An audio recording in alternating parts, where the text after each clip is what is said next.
예배에 오신 여러분을 사랑하고 또 축복합니다. 서로 인사하겠습니다. 성령 충만한 성도의 삶을 살길 바랍니다. 성령 충만한 성도의 삶을 살길 바랍니다. 네. 여기에 모인 여러분들은 성령의 충만함을 사모하는 분들임을 믿습니다. 성령의 충만함을 받으면 예배와 삶이 달라지죠. 하나님께서 부어주시는 성령님의 은혜로 말미암아 예배 가운데서 또 삶 가운데서 내 잔이 넘치나이다 라고 고백하는 저와 여러분 되시기를 바랍니다. 사도행전 2장 앞부분에서 오순절에 성령이 강림합니다. 급하고 강한 바람 소리가 들립니다. 불의 혀처럼 갈라지는 것들이 보입니다. 여기에 모인 각 사람은 성령이 말하게 하심을 따라 다른 나라의 언어로 말합니다. 여러 지역으로 흩어져 있던 유대인들은 자기네 지역의 말을 하는 것을 듣고 놀랍니다. 그리고 당황을 하죠. 이 일이 있고 나서 베드로는 지금 일어난 오순절 성령 강림 사건에 대해서 설명을 해주고 있어요. 당황하지 말라. 하나님께서 지금 행하시는 이 일은 이미 구약의 예언의 말씀을 이루신 것이다. 그렇습니다. 우리에게 행하시는 성령님은 갑자기 우리에게 지금 임하신 것이 아니라 이미 하나님께서 계획하시고 예정하시고 말씀하신 것을 이루고 계십니다. 베드로는 모인 사람들에게 말합니다. 너희가 십자가에 못 박은 예수를 하나님께서 주와 그리스도가 되게 하셨다. 이 말은 하나님의 아들 그리스도를 예수를 너희가 십자가에 못 박아 죽였다는 것입니다. 다시 말하면 하나님을 너가 죽였다. 이런 말과 같습니다. 이 말 들은 사람들은 어떻게 반응할까요? 지금 베드로가 우리에게 이 말을 전해준다면 또 우리는 어떻게 반응할까요? 하나님이 보내신 그리스도를 당신이 죽였다. 파트 1 말씀을 듣고 회개합니다. 37절에서 39절 말씀입니다. 37절을 함께 읽겠습니다. 시작. 그들이 이 말을 듣고 마음에 찔려 베드로와 다른 사도들에게 물어 이르되 형제들아 우리가 어찌할꼬 하거늘. 베드로의 설교를 들은 사람들은 예루살렘에 살던 유대인과 또 디아스포라 유대인이었을 것입니다. 너희가 하나님이 보내신 그리스도를 죽였다는 말은 듣기 좋은 말씀은 아니죠. 듣기 매우 부담스럽고 껄끄러운 말씀입니다. 하나님은 말씀을 듣는 사람들이 반응하기를 기대하세요. 그런데 그렇지 않은 사람도 있어요. 마태복음 11장 17절에 이런 말씀도 있어요. 우리가 너희를 향하여 피를 불어도 너희가 춤추지 않고 우리가 슬피 울어도 너희가 가슴을 치지 아니하였다 라고 예수님 말씀하십니다. 이 말씀은 피를 불면 춤을 추고 어깨가 들썩거릴 것을 기대하겠죠. 또 슬피 웃는 사람이 있다면 함께 가슴을 치며 울 것도 기대를 합니다. 그런데 반응이 없다는 거예요. 이렇게 하나님의 말씀을 들어도 아무런 반응이 일어나지 않는 사람들이 있습니다. 또 다른 예로는 말씀을 들었는데 말씀을 듣고 분노하는 사람이 있어요. 사도행전 7장에 스데반 집사님이 나옵니다. 유대인 앞에서 설교를 하죠. 스데반은 유대인을 향하여서 말했어요. 너희는 그 의인을 잡아 죽인 자요 살인한 자다. 너희가 의인 예수님을 잡아 죽였다는 것입니다. 이 말을 들은 유대인들은 마음에 찔렸다고 성경에 나와 있어요. 그런데 그 다음의 반응은 스데반을 향하여서 이를 갈았다 라고 합니다. 유대인들은 말씀을 듣고 마음엔 찔렸는데 분이 나기 시작한 거예요. 오순절 성령의 강림을 경험한 유대인들은 너희가 하나님이 보내신 그리스도를 죽였다. 그 말 듣고 마음에 찔렸습니다.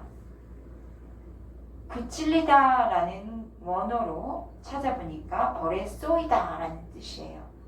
벌에 쏘이면 놀라 자빠질 정도의 힘을 받아서 마음이 고통합니다. 자빠질 정도의 힘을 받아서 아예 꼬꾸라질 상태가 되는 것이에요. 내가 예수를 십자가에 못 박았구나. 나의 죄가 하나님의 아들 예수님을 저주 아래 두게 하였구나. 내가 받을 심판을 구주 예수님이 대신 받으셨구나 라는 고백과 함께 가슴을 치면서 마음이 죄책으로 눌리며 고통스러운 상태가 되는 거죠. 우리는 하나님의 말씀을 듣고 어떤 반응을 하고 있는지 돌아보면 좋겠습니다. 원하는 말씀 안 주신다고, 하나님께서 내가 원하는 말을 안 들어주신다고 일반적으로 짜증을 내고 원망을 하죠. 그리고 분노하고 삿대질도 해요. 예수님이 살아계시냐고요? 우리도 유대인처럼 예수님을 버리고 있지는 않은지, 예수님을 무시하고 외면하고 있지 않은지, 아예 분노하면서 하나님을 향하여 뭐라고 막 삿대질을 하고 있지는 않은지 돌아보기를 원합니다. 또 이런 반응도 있을 수 있어요. 말씀을 듣고 마음에 찔림을 받고 나는 죽을 자구나 하면서 너무 절망스러워서 가슴을 치다가 그냥 자학을 버리는 거예요. 이 내 꼬라지가 이거밖에 안 되니까 극단적인 생각도 하고 또 극단적인 선택도 합니다. 오늘 베드로의 설교를 들은 여기에 사도행전 2장 오순절 성령 강림에 모인 사람들이 마음이 찔리고 그리고 강하게 움직였습니다. 그리고 어떻게 하지? 그냥 혼자 고민하지 않았어요. 우리가 어찌할꼬? 우리가 어떻게 해야 하는가? 겸손하고 간절하게 묻습니다. 그리고 성령님이 우리에게 무엇이라고 말씀하시는지 기다립니다. 저와 여러분은 말씀을 듣고 가슴에 찔림이 있을 때 홀로 고민하거나 분을 내는 게 아니라 성령 하나님 앞에 무릎을 꿇고 기도하기를 축원합니다. 사람들의 물음에 대해서 우리가 어찌할꼬 하고 묻는 사람들에게 베드로는 이렇게 전하여 줍니다. 38절과 39절을 함께 읽겠습니다. 시작. 베드로가 이르되 너희가 회개하여 각각 예수 그리스도의 이름으로 세례를 받고 죄 사함을 받으라. 그리하면 성령을 선물로 받으리니 이 약속은 너희와 너희 자녀와 모든 먼 데 사람 곧 주 우리 하나님이 얼마든지 부르시는 자들에게서 하신 것이라 하고, 어떻게 하면 죄와 심판에서 벗어나는가? 라는 이런 질문은 어떻게 하면 주와 그리스도를 만날 수 있는가? 어떻게 하면 우리가 구원을 얻는가? 라는 질문과 같습니다. 그럼 구원을 얻으려면 어떻게 해야 할까요? 첫째, 말씀을 듣고 회개하는 것입니다. 회개의 시작은 자신의 죄를 인정하는 것에서부터 시작이 되었죠. 말씀의 빛 앞에서 자신의 어둠의 실체를 직시하는 거예요. 또 말씀을 듣지 않을 때 세상 사람들 다 그렇게 사니까 나도 죄책감 조금 있어도 그냥 무시하고 살았습니다. 그런데 말씀의 빛 앞에서 자신을 보게 되니 너무 내가 형편이 없는 그런 죄인인 것을 발견합니다. 그리고 나서 심판받을 것이 이젠 두려운 거예요. 어떻게 하면 내가 구원을 받을 수 있단 말인가? 어떻게 하면 내가 살 수 있단 말인가? 그리고 예수님의 십자가 앞에 나아가게 되고 죄의 짐을 다 내려놓습니다. 그럼 사랑해진 예수님, 그분이 내게 찾아오시고 또 그분 앞에서 나의 죄를 고백하는 것이죠. 이렇게 죄의 회개는 그냥 내가 죄인입니다 정도가 아니라 구체적으로 하는 거예요. 지금 내가 하는 생각, 내가 뱉어내는 말, 내가 하는 행동들이 심판받을 수밖에 없는 죄이구나를 알고 구체적으로 고백하며 회개하는 거예요. 회개는 무엇입니까?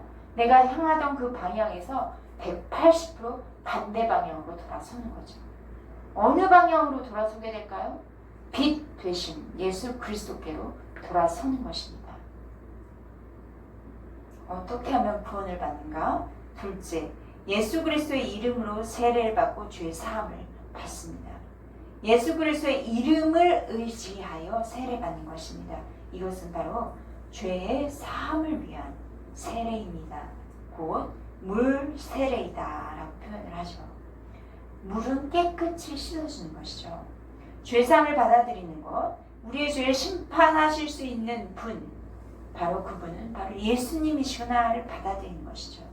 우리의 죄를 대속하시기 위해서 자신이 십자가에 죽으신 그 사랑을 우리가 받아들일 때, 날 위해 고난당하신 예수님을 마음에 받아들일 때, 그럴 때 죄의 사함을 받습니다. 예수님이 죄의 용서를 해주시고 그분이 흘리신 보혈의 피로 나를 죄를 깨끗이 씻어 주십니다. 그 예수님의 용서를 누리는 저와 여러분 되시기를 기도합니다. 어떻게 하면 구원을 받는가? 셋째, 구원은 성령을 선물로 주시는 것이에요. 예수님의 사랑을 경험하면서 그때 성령님이 우리 안에 찾아오시죠. 우리의 연약함을 도우시는 성령님께서는 내 안에 내주하고 계세요. 우리의 삶을 그리스도 예수님과 연합된 삶으로 이끌어 주시기 시작하는 거예요. 성령님은 그리스도의 몸된 교회를 세우기 위해서 또 각 사람, 여기에 계신 각 사람에게 찾아오십니다. 성령의 은사를 또 각 사람에게 각각에 맞는 달란트들을 주시는 거예요. 파트 2, 세례를 받고 기도에 힘씁니다. 40절부터 42절까지입니다. 말씀을 듣고 반응하며 회개한 사람은 이제 세례를 받습니다. 41절부터 42절까지 한 목소리로 읽겠습니다. 시작. 또 여러 말로 확증하여 권하여 이르되 너희가 이 패역한 세대에서 구원을 받으라 하니 그 말을 받은 사람들을 세례를 받으네 이날에 신도의 수가 3,000이나 더하더라. 그들이 사도의 가르침을 받아 서로 교제하고 떡을 떼며 오로지 기도하기를 힘쓰니라. 예수님의 이름으로 세례받고 죄사함을 받으면 교회 공동체 안에서 구원의 확증을 하는 의식을 합니다. 공적인 세례를 주는 거예요. 예수님을 받아들이지 않는 패역한 세대에서 말씀을 듣고 회개한 사람들은 구원을 받은 것입니다. 이날에 구원을 받은 사람은 몇 명이에요? 3,000이나 되었다고 하죠. 이 사람들은 우리가 세례를 받았다, 우리는 이제 완전해 라고 자만하지 않아요. 구원의 은혜를 받으면 교회 공동체에 이제 모이는 것을 좋아하고 그때부터 신앙이 자라기 시작합니다. 교회는 그리스도의 몸입니다. 교회는 그리스도를 머리로 해서 각 지체들이 함께 하나의 몸을 이루며 그 하나의 몸된 교회는 각 사람들은 신앙의 성장을 하며 하나님의 영광을 나타내는 공동체입니다. 그렇게 되려면 자신들의 영적인 인도자들, 여기에선 사도들이겠죠. 그들의 가르침을 받아야 합니다. 구원을 받고 모든 게 끝나는 건 아니에요. 성경 교육을 받아야 하는 거죠. 사도들은 예수님을 따라다니며 배운 것들을 성도에게 가르치게 되죠. 성령이 충만한 성도들은 주 안에서 이제 서로 교제하며 떡을 떼고 나눕니다. 그걸 예찬이라고 해요. 함께 마시고 먹고 주님과 동행하는 그런 교제를 하는 것이죠. 오늘의 성만찬이라고 부르기도 해요. 교회는 또 만민이 기도하는 집이죠. 함께 그냥 혼자 기도하는 것 정도를 넘어서 함께 교회에 모여서 기도하는 집이에요. 이렇게 시작한 예수 공동체는 하나님의 주신 여러 은혜들을 함께 이제 나누는 그런 공동체, 바로 예수 생명 공동체라고 부를 수 있습니다. 예수님의 호흡으로 함께 기도하는 예수 생명 공동체입니다. 공동체에서 여러분들과 함께 신앙이 자라가는 그런 은혜가 있기를 축원합니다. 46절 함께 읽겠습니다. 시작. 날마다 마음을 같이하며 성전에 모이기를 힘쓰고 집에서 떡을 떼며 기쁨과 순전한 마음으로 음식을 먹고 복음을 경험하고 성령의 충만함을 받은 사람들은 날마다 마음을 같이하며 교회에 모이기를 힘씁니다. 힘썼다는 것은 전심전력을 그냥 한번 가볼까? 이 정도가 아니라 거기에 마음을 들여서 전심전력을 다했다는 거예요. 교회 성도들은 기쁨으로 순전한 마음으로 음식을 함께 먹고 이렇게 함께 나누는 공동체는 이제 한 마음이 되겠죠. 그리스도 예수의 마음으로 한 마음으로 공동체를 이루게 형성되게 됩니다. 지금 코로나로 인해서 교회에 모이는 그런 어려움이 잠시 있지만 한국 교회와 온 세계 교회가 이제 함께 모여 교제하며 떡을 떼며 기도에 힘쓰는 생명 공동체로 다시 회복되어지기를 원합니다. 파트 3 찬미하며 기쁨으로 나누는 삶을 삽시다. 43절에서 47절 읽겠습니다. 43절에서 45절까지 읽겠습니다. 시작. 사람마다 두려워하는데 사도들로 말미암아 기사와 표적이 많이 나타나니 믿는 사람이 다 함께 있어 모든 물건을 서로 동용하고 또 재산과 소유를 팔아 각 사람의 필요를 따라 나눠주며 예수 생명 공동체는 물건을 서로의 필요에 따라서 나눠줍니다. 자기 것을 희생해서 다른 사람에게 주는 것 어때요? 쉽습니까? 저는 다소 쉽지 않더라고요. 오늘날은 타인보다는 관심이 주로 다 자기에게 집중되어 있기 때문인 것 같아요.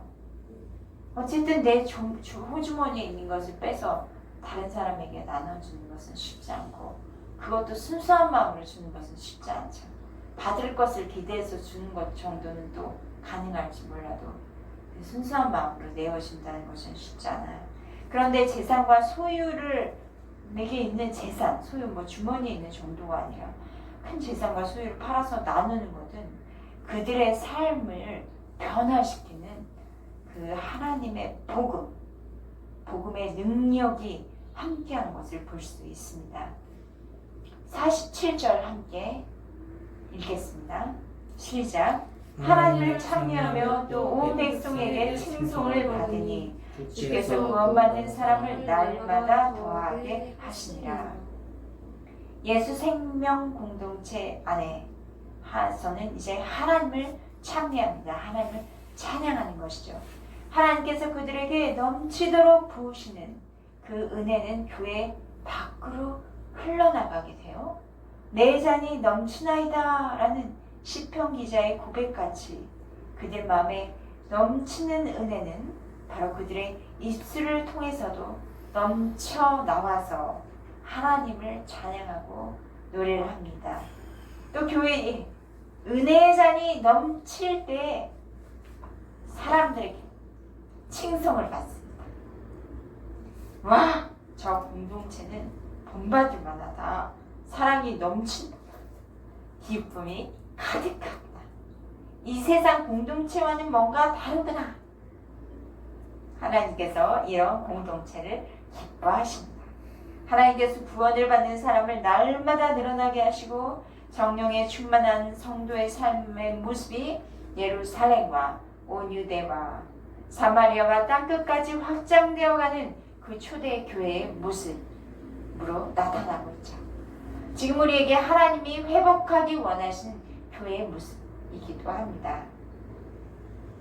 예쁜 교회가 성령 충만한 초대 교회의 모습을 잘 배워서 말씀을 듣고 회개하고 또 제사함을 받고 세례받고 함께 모여 기도하기에 힘쓰므로 구원을 받는 성도가 더해가는 교회 되기를 원합니다. 또 예배와 삶을 통해서 하나님을 찬미하는 교회가 되게 하시기를 원합니다. 기쁨으로 서로 피로를 채우는 예수 생명 공동체가 되어 각 성도의 잔이 넘치며 또 교회의 잔이 넘침으로 여기 주변 세상 사람들 또 열방 세계 온 곳곳마다 이 하나님을 칭송하는 그런 교회 되기를 예수님의 이름으로 축원합니다. 아멘. 기도하시겠습니다. 할렐루야.